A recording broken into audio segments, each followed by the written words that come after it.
John Gruden in Vegas. Raiders rebel brand in Vegas. The Rebels, the running Rebels were outlaws. The Raiders are outlaws, and every league needs a villain and a rebel and a maverick and the guys that push back. The stadium, Raider colors, reflective to the City of Lights.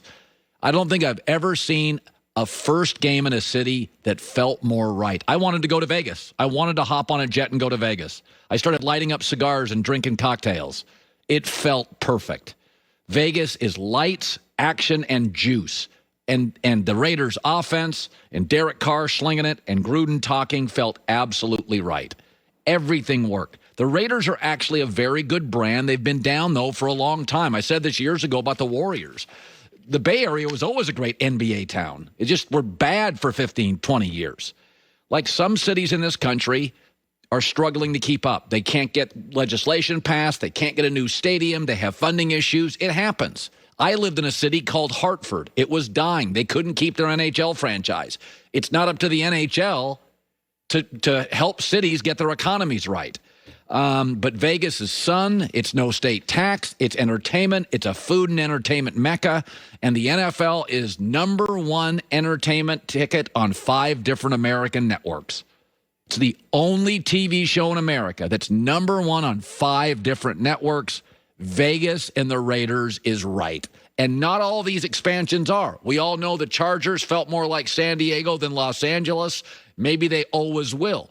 There are times we have moved teams. It wouldn't feel right if Philadelphia's Eagles left or if Chicago's Bulls left.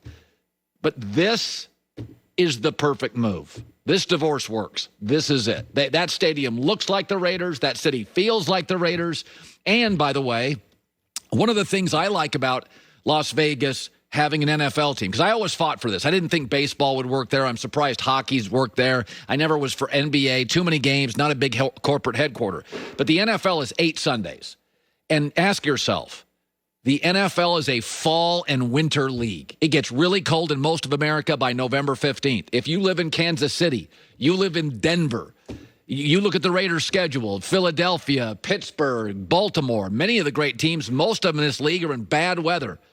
Oh, honey, let's go to a road game this year for our local team. Any place better than Vegas? Any place you're going to get better food, better room for the price, and a cheaper flight than Vegas? The answer is no. That was a home run debut. How many of you watched that game like joy and thought, God, I miss Vegas? That's great for the city. It's great for the team. It was great for Gruden. I'm watching this locker room stuff last night. That's one of the best debuts I've ever seen. By any team, relocating, moving, expansion, that's as good as it gets. Joy with the news. No. Turn on the news. This is the Herdline News. Gruden is such an entertainer, too. What's that? Gruden is such an entertainer. Well, when I worked with him at ESPN, and I told people this all the time, is that the Monday Night Football crews, and this is nothing personal, but when he left, there was a hole. I mean, Gruden, it was just Tirico, Gruden, and John Talk, and they didn't need a third guy. They didn't need like a guy in the crowd. Like John Gruden just took the oxygen out of the room. He's just a special, unique, one-of-a-kind personality. Tonight, it does eliminate one more anti-LeBron argument, and that is, the West. The West is just too much for LeBron. I mean, get it over in the East. They're playing picnic tables over there. Nobody in the East. Oh, wait, he beat Portland in 5. He blew through Houston in 5. And maybe he beats Denver in 4 or 5. He was the #1 seed in the West. He's rolling through the playoffs in the West. He doesn't get the home court advantage as the #1 seed in the bubble in the West. He has a brand new coach and roster in the West, and he's blown the hell through it. Yeah, it wasn't a West thing. It was a he's damn good thing. Everywhere, every league, every team, every roster. Michael Jordan could not win games with a second team. LeBron is about to win a title with his third. LeBron James only had one coach that he could take to the finals.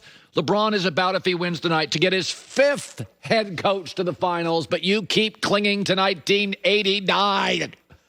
Whatever was happening, that is the best. One by one, we're eliminating the LeBron criticisms. The West is so easy for LeBron to roll through.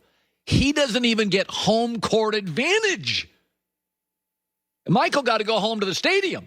And the Bulls crowds were electric. You got Oprah sitting over there and Siskel and Ebert over there and crazy fans and the public address announcer and come on, man. You going to give it a rest? Guy moved west. Bow, bow, bow, bow. Westbrook, Harden, boom, Kawhi, Paul, bow, bow, bow.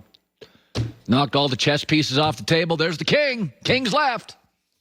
Not sure they're going to win tonight, but you're running out of arguments. They blew through Portland, they blew through Houston, and they're blowing through Denver. And I got news for you. Nothing against Miami or Boston. They're not beating Anthony Davis and LeBron James. And I'll tell you this. You can say what you want about LeBron. This is leadership. Because every old team in this bubble, and the old teams have a bunch of wives and they got kids, the old teams have stunk in the bubble, except LeBron's team. The old teams, Giannis, first week is like, I don't like it here. Paul George, I'm struggling. It's hard. You got habits. Once you get into this league 8, 9, 10 years, you got habits. You got a family. You got kids. You got your life. 22-year-old kid, it's an AAU tournament. Young guys are great in the bubble. Old guys have struggled, except LeBron. By the way, Joy, Taylor has some breaking news. This is rather remarkable, again, for people that can't handle change. This could be very discomforting. Well, week 2 of the Patriots Seahawks NBC Sunday Night Football ratings came in. Yeah. So according to NBC Sports PR, that easily ranked as the week's most watched primetime show, and it topped last season's week 2 Sunday Night Football game. Well, how's that possible? They had 18.2 million last year. This year, 18.4 million. And last year's did not face LeBron in the NBA playoffs and the primetime Emmys. So the number one NBA brand and number one NBA player were playing at the same time, plus the Emmys and the ratings beat it. How is that possible? I thought everybody was... I guess people are still watching football. People are still watching football. Folks, I know you don't understand the ratings. You got to wait like 48 hours after the games. You have digital numbers come in, OOH numbers come in. People are moving and watching it differently these days. And people are still watching football. Amazing.